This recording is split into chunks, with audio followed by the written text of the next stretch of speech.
Hello everybody, welcome to divinely guided 7777। कैसे हैं आप सब लोग। मैं आ गई हूँ एक और फ्रेश रीडिंग के साथ, और आज की रीडिंग में मैं चेक करूँगी कि इसको थोड़ा सा समझने की ज़रूरत होगी। इस रीडिंग को जितने भी लोग रीडिंग देखते हैं या वो अपनी ज़िंदगी में कोई फ़ैसला ले रहे हैं, वो फ़ैसला आपकी ज़िंदगी में किसी भी कॉन्टेक्स्ट से हो, रिलेशनशिप से रिलेटेड, किसी इंसान को लेकर, फैमिली, बच्चे, स्पाउस, सिबलिंग, करियर, कुछ भी, आपके माइंड में कोई फैसला होना चाहिए कि आप ये कहें कि मैंने जो फैसला करना था वो मैंने कर लिया है।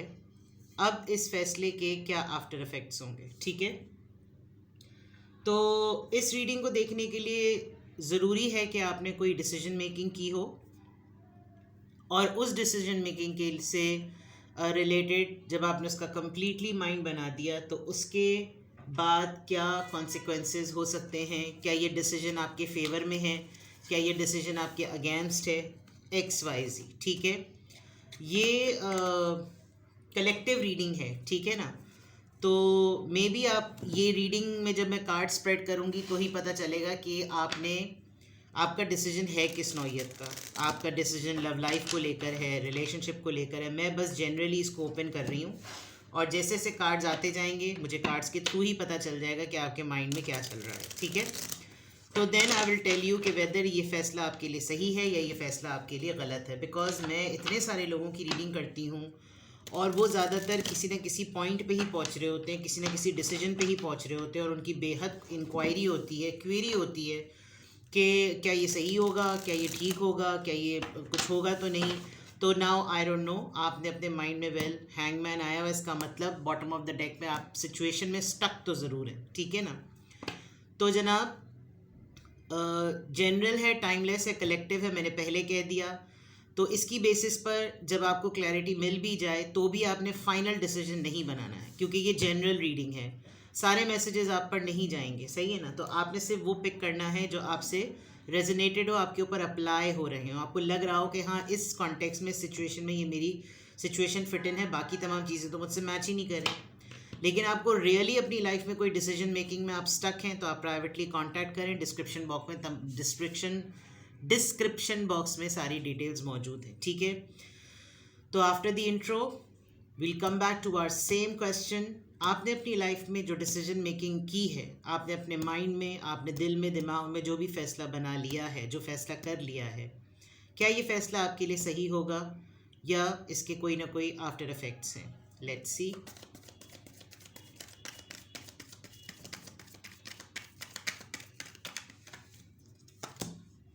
Seven of cups, Cancer, Scorpio, Pisces, without any doubt वैसी बड़ी ओवरवेलमिंग सिचुएशन है। 10 of cups, Cancer, Scorpio, Pisces. High priestess, Pisces. 8 of cups, Cancer, Scorpio, Pisces. Water sign extremely है, तो दैट मीन्स कि एक बात तो क्लियर है कि ये आपके सेंटिमेंट से रिलेटेड है, ये जो भी फैसला आपने बनाया है। 10 of cups and 8 of cups, definitely या तो आप इमिग्रेशन का सोच रहे हैं, या फिर आप दोनों पार्टनर्स में से कोई एक करियर की वजह से मूव ऑन करने का सोच रहा है। आप इस रिलेशनशिप में बहुत अरसे से स्टक हैं और आपको कोई क्लोजर नहीं मिल रहा, इतना साइलेंट ट्रीटमेंट है, तमाम चीज़ें खामोशी, अनकही, अनबोली, खुद ही समझ लो, खुद ही कर लो। एंड आई थिंक जब कुछ नहीं मिल रहा तो आप मूव ऑन का सोच रहे हैं। विद द 7 ऑफ कप्स, बहुत ओवरवेलमिंग सिचुएशन है। आप इतनी स्टक सिचुएशन में हैं कि आप डिसाइड भी नहीं कर पा रहे कि मैं करूं तो क्या करूं। आप अपनी लाइफ में सेटल होना चाहते हैं। बहुत सारे लोगों के चांसेस ऐसे लग रहे हैं कि जैसे कोई प्रपोजल है, और इस प्रपोजल को ऑप्ट करना इसलिए है क्योंकि आपको आपके रिलेशनशिप में काफ़ी खामोशी मिल रही है।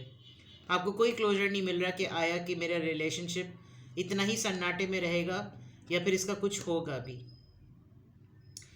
बहुत सारे लोगों के साथ ये भी लग रहा है कि किसी के पेरेंट ने जो है वो कहीं दूसरी या तीसरी जगह कुछ ऑप्ट कर लिया है, और बहुत साइलेंट रखा था इस मैटर को, बिकॉज 10 ऑफ कप्स के बाद फॉरन हाई प्रीस्टेस है। और अब मुश्किल हो रहा है कि उस पर्सन को आप अपनी फैमिली में से डिटैच करवा के मूव ऑन करवाएं, ठीक है। आप अपने किसी एक पेरेंट के साथ अगर स्ट्रगल कर रहे हैं, डील कर रहे हैं, तो आप उनको मूव ऑन कराने में स्ट्रगल कर रहे हैं। नाउ ये सिचुएशन पूरी की पूरी इमोशनल वेलबींग से रिलेटेड है। जिस सिचुएशन में आपने अभी फैसला बनाया है, अपना माइंड बनाया है, वो आपके सेंटिमेंट्स और जज्बात से बहुत ज़्यादा, आपके हसासियत और आपकी जज्बातियत से बहुत ज़्यादा क्लोज है, ठीक है। विद द 7 ऑफ कप्स आपको एक लम्हे को वाकई नहीं हकीकतन समझ में आ रहा है कि आप किस तरफ जाएं। करियर को देखें, जॉब को देखें, इंसान को देखें, पार्टनर्स को देखें, अपनी विल को देखें, अपने सक्सेस को देखें, अपने फ्यूचर को देखें, क्योंकि सारी चीज़ें घूम फिर कर आपकी फैमिली तक आती हैं। ये आपके पेरेंट्स भी हो सकते हैं, ये आपकी अपनी ख़ुद की सेटलमेंट भी हो सकती है कि आप लाइफ में सेटल होना चाह रहे हैं, आप प्रपोज़ल को कोई फाइनलाइज करना चाह रहे हैं, आप एक अरेंज मैरिज को लव में कन्वर्ट कर रहे हैं या एक लव प्रपोज़ल को अरेंज में कन्वर्ट कर रहे हैं, समथिंग रिलेटेड टू फैमिली, ठीक है। घर की परचेजिंग की बात, घर को ख़रीदने की बात, property investment, something like that, घर बिक रहा है, कुछ ऐसी बातें। विद द हाई प्रीस्टेस किसी को बता नहीं सकते, खामोश हैं, किससे मशवरा करें, अंदर दिल की आवाज़ आपको कुछ कह रही है लेकिन कर आप कुछ रहे हैं। आप बहुत मुश्किल से स्ट्रगल कर रहे हैं कि आप इस सिचुएशन से डिटैच होकर मूव ऑन करें। तो जो आपने फ़ैसला बनाया है उसका सिनेरियो ये नज़र आ रहा है, ठीक है। मूव ऑन करना आपने फ़ैसला कर लिया है। अब ये यहाँ जो सिनेरियो मैंने प्लॉट किया है, नरेट किया है, इसमें से आपकी ज़िंदगी से रिलेटेड कोई भी सिचुएशन हो सकती है।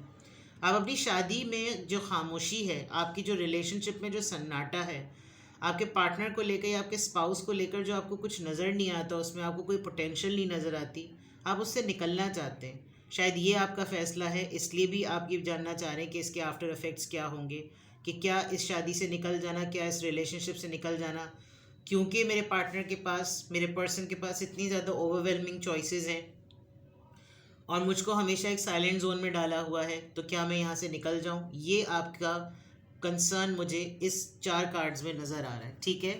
इनको क्लैरिफाई करते हैं और फिर आगे इसको प्रोग्रेशन में लेकर आएंगे। 7 ऑफ कप्स आपकी क्यूरी में यहाँ किस बात को रिवील कर रहा है? एस ऑफ सोर्ड्स, डिसीजन की क्लैरिटी। वैसे ही आप कंफ्यूज्ड हैं, वैसे ही आपके पास इतनी सारी चॉइसेस हैं, उसमें एक तो डिसीजन बनाना और फिर उसको कम्युनिकेट करना।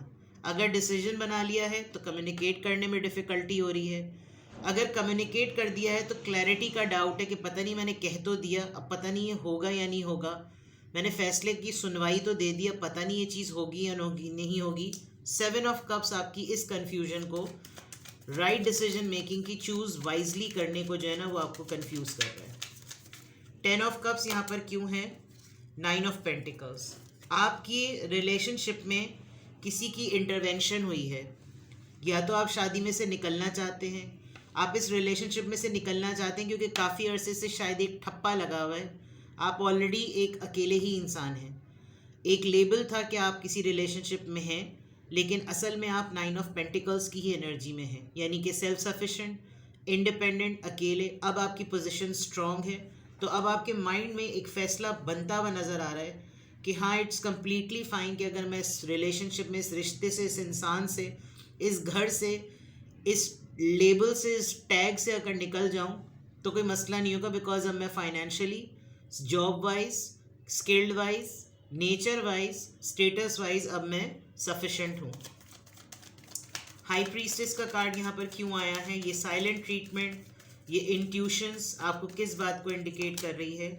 9 of cups, 9 and 9, that means कि आपकी लाइफ में you are just about to make something final, आप स्टैम्प लगाकर एनवेलप बंद करने वाले। 9 और 9 आ गया है, ये राइट टाइम है आपका डिसीजन मेकिंग का, बिकॉज आपकी कोई ख्वाहिश पूरी हो गई, आपकी स्टडीज़ पूरी हो गई, घर की इंस्टॉलमेंट्स थी वो कंप्लीट हो गई, घर आपके नाम हो गया, प्रॉपर्टी में पोर्शन मिल गया, आपके करियर में कोई प्रमोशन फेस था वो हो गया। नाउ समथिंग इज़ देयर जो कि कंप्लीट हो चुका है, और अब आपको लग रहा है कि पहले मेरी मजबूरियां थी, अब मेरी कोई मजबूरी नहीं है, अब मेरा हाई टाइम है, राइट टाइम है कि अब मैं अपनी तमाम चीज़ों को फुलफ़िल करूं, and I should break this silence, ठीक है। 8 ऑफ कप्स यहाँ पर क्यों आया है? 8 ऑफ कप्स, किस चीज़ से आप मूव ऑन हो रहे हैं, ये किस चीज़ को रिप्रेजेंट कर रहा है? द डेविल, टॉक्सिक रिलेशनशिप था, नेगेटिविटी थी, बिला वजह में आप बंधे हुए थे, इस रिश्ते का कोई नाम नहीं था, आपको फंसाया हुआ था, आपके ऊपर काबू किया हुआ था, आपको कंट्रोल लेकर चल रहे थे, sexual abuse, physical abuse, verbal abuse, there was a abuse in a situation, and now you have finally decided कि इज्जत से बढ़ के, किरदार से बढ़ के, कुछ नहीं होता, एंड मुझे इस डेविल एनर्जी से निकलना है। कैप्रिकॉन है, मैं सिर्फ एक बेड प्लेजर नहीं हूँ, मैं सिर्फ एक रोमांस प्लेजर नहीं हूँ, मैं सिर्फ एक डेट प्लेजर नहीं हूँ। मेरी अपनी चॉइसेस हैं, मेरी अपनी लाइफ है, और जो पास्ट में अभी जो कुछ भी हो रहा है, हैंकी पैंकीज के लिए I am not there, but I am there for a settlement, I am there for a family, I am there for relationship.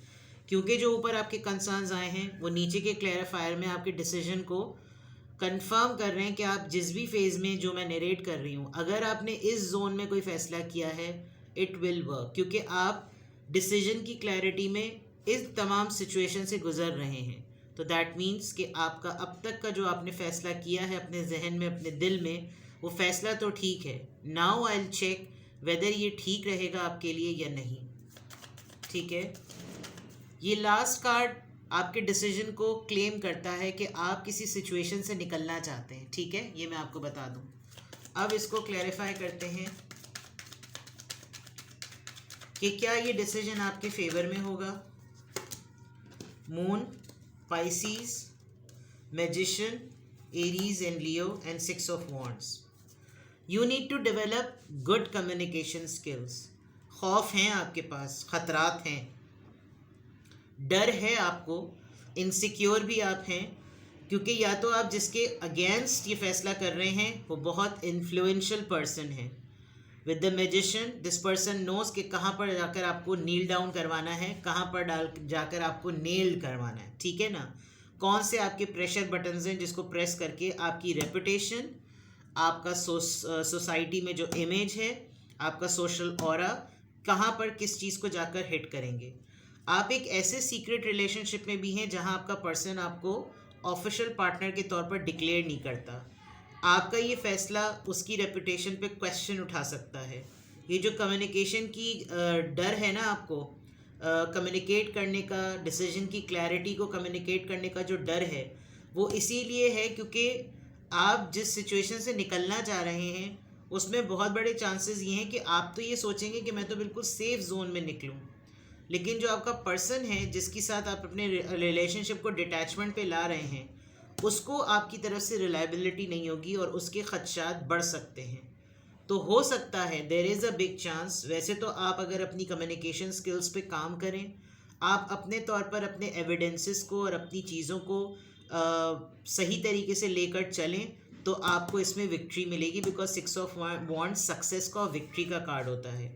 अपनी इनसिक्योरिटीज़ को अपनी डिसीजन मेकिंग के टाइम पर हावी ना होने दें। तो जो आपने फ़ैसला किया है उसमें आपको तभी कामयाबी है जब आप अपने तमाम कश्तियों को जलाकर अपने पास सामने वाली पार्टी के लिए डिफेंडिंग टूल्स बना कर रखें। आप ये चीज़ बहुत, मैंने रीडिंग स्टार्ट की थी तब हैंगमैन आया था पाइसीज, और अभी चैरियट यानी कैंसेरियन है। आप इस फैसले को बहुत जल्दी से इसलिए करना चाह रहे हैं क्योंकि आपकी अभी पोजीशन बहुत स्ट्रांग है, आप एक लीडिंग पोजीशन में हैं और आप अथॉरिटी में हैं। आपको लग रहा है कि बस अभी मैंने फ़ैसला कर लिया ना तो ठीक होगा, वरना अब मैंने फ़ैसला नहीं किया तो मेरी दोबारा से पोजीशन इस तरह की हो सकती है। बहुत सारे अरसा, बहुत सारे साल, बहुत सारे वक्त मैंने इस तरह लटक अटक के गुजार दिए और मेरा सारी चीज़ों से तो रस्सियाँ खुली चुकी हैं। एक पाँव की जंजीर बंदी भी, उसको भी खुलने में कितनी देर लगेगी, सिर्फ अनाउंसमेंट करने की देर है। तो आप बहुत तेज़ी में हैं, आप इस फैसले को जल्दी से एग्जिस्ट करवाना चाहते हैं, पॉसिबल करवाना चाहते हैं। तो चीज़ें तो आपके फेवर में हैं। अगर आपका होमवर्क ठीक हुआ होगा तो ये चीज़ें हकीकतन ऐसा लग रहा है कि आपके लिए ठीक रहेंगी। ठीक है, इसके फर्दर देख लेते हैं कि अगर गॉड फॉरबिड आपका माइंडसेट रीड कर लेते हैं कि आपने किस माइंडसेट में इस डिसीजन को बनाया, बिकॉज माइंडसेट से क्लैरिटी पता चलेगी कि आया आपने बहुत हेस्ट मैनर में, बहुत ही उजलत में आपने ये चीज़ें की हैं, या आप बिल्कुल प्रॉपर आपने इस सिचुएशन को टाइम दिया है। तो अगर टाइम दिया है तो डेफिनेटली डिसीजन आपके फेवर में है। ठीक है, अभी तक तो चीज़ें फेवर में हैं बिकॉज आपके साल, एनर्जी, बहुत कुछ ना लगा है। Now depending on the fact कि आपने जो भी अपने माइंड में फ़ैसला बनाया था, ये मैंने हर कॉन्टेक्स्ट से रीड करने की कोशिश की है। वर्क प्लेस पे भी बाज़ दफ़ा ऐसे इन्फ्लुएंशियल लोग होते हैं जिनको अपनी रेपुटेशन का मार्केट में बड़ा ही खौफ होता है। लेकिन अगर आप एक डर्टी पॉलिटिकल एनवायरनमेंट से निकलने का सोच रहे हैं तो भी ये चीज़ आपके फेवर में होगी, ठीक है।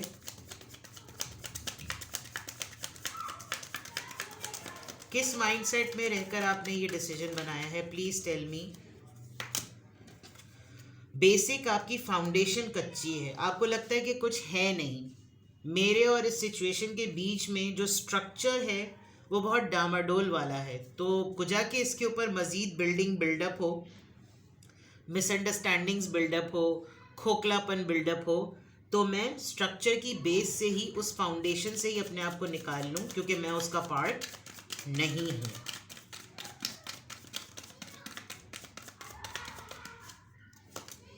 Celebration and abundance, I told you 9 of 9 आया था। इसका मतलब आपका एक टर्मोइल फेज कंप्लीट हो गया है। मैंने पहले ही कह दिया था कि आप इस वक्त डिसीजन मेकिंग की पोजीशन में हैं, इसलिए आपने ये माइंडसेट बनाया कि अब मैं अपने लिए कुछ करूं, मैं अपने आप को गिफ्टिंग करूं, मैं अपने आप को अबंडेंट करूं, मैं अपनी पोटेंशियल्स को अपने लिए इस्तेमाल करूं, because this is the right way, this is the justified way, ठीक है। आप अपनी लाइफ को एंजॉय करना चाहते हैं, आप इस एनर्जी से निकलना चाहते हैं, आप अपनी ही अचीवमेंट्स को चेरिश करना चाहते हैं जो आपको इतने अरसे में करने का मौका नहीं मिला है, ठीक है। गिल्ट, सैबोटाज, यकीनन आपको धोखे मिले हैं, आपने कुछ खुद भी अपना नुकसान किया है। आप हो सकता है इस पूरी सिचुएशन में रहकर जो सबसे ज़्यादा आपने नुकसान किया है वो अपना ही किया है, जिसका रह कर आपको गिल्ट होता है कि यार मेरे हाथों ये फैसले भी हो गए थे, मेरे हाथों वो फैसले भी हो गए थे, मुझे ये नहीं करना चाहिए था, मैंने ये क्यों किया, मुझे इस चीज़ से निकल जाना चाहिए था, मैं कैसे इस चीज़ पे रहता या मैं कैसे इस चीज़ पे रहती, मैंने क्यों अपना ये नुकसान किया। और ये गिल्ट आपके लिए हैवी है, दैट इज़ वाई आप चाह रहे हैं कि आप ये फैसला कर लें।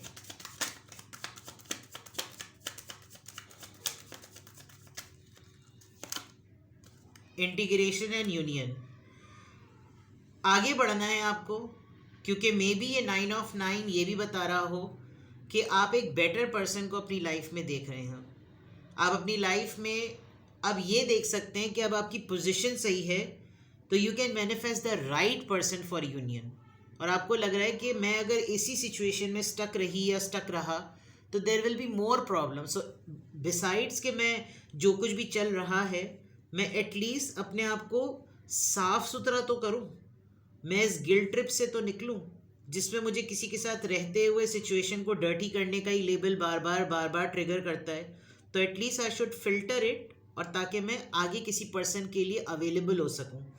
मुझे बहुत स्ट्रॉन्ग वाइब आ रही है कि आपका कोई सीक्रेट रिलेशनशिप है जिसमें कुछ हासिल वसूल नहीं हो रहा।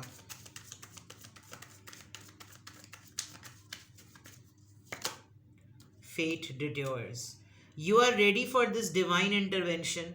ये हंगामा आराई करेगी, ये पंगा करेगी, ये मुश्किल करेगी, ये फड्डा होगा, चीज़ें टूटे फूटेंगी, ये ब्रेकअप की फॉर्म है, इस डिसीजन में बहुत सारे नुकसानात होंगे, बट ये होना है। ये आप अपनी तकदीर को, कुछ लोगों को लगता है कि हमने अपना मुकद्दर खुद बनाया, हमारी किस्मत में थोड़ी था, हमने तकदीर बदली है अपनी। ये चीज़ें, हालात बेटर डील करेंगे तो किस्मत बदल जाती है, वर्स्ट डीलिंग करेंगे तो कुछ चीज़ें ना होने वाली भी नसीब में लिख दी जाती हैं, वो मुकाफ़ात अमल होता है। यहाँ पर आपका डिसीजन आपको एक्सपीरियंस दे रहा है too, because you are making the right decision after the turmoil. और ये टर्मोइल में आपकी इन्वेस्टमेंट है, आपने जितना लगाना था लगा दिया, तवज्जो, मोहब्बत, खुलूस, पैसा, सब।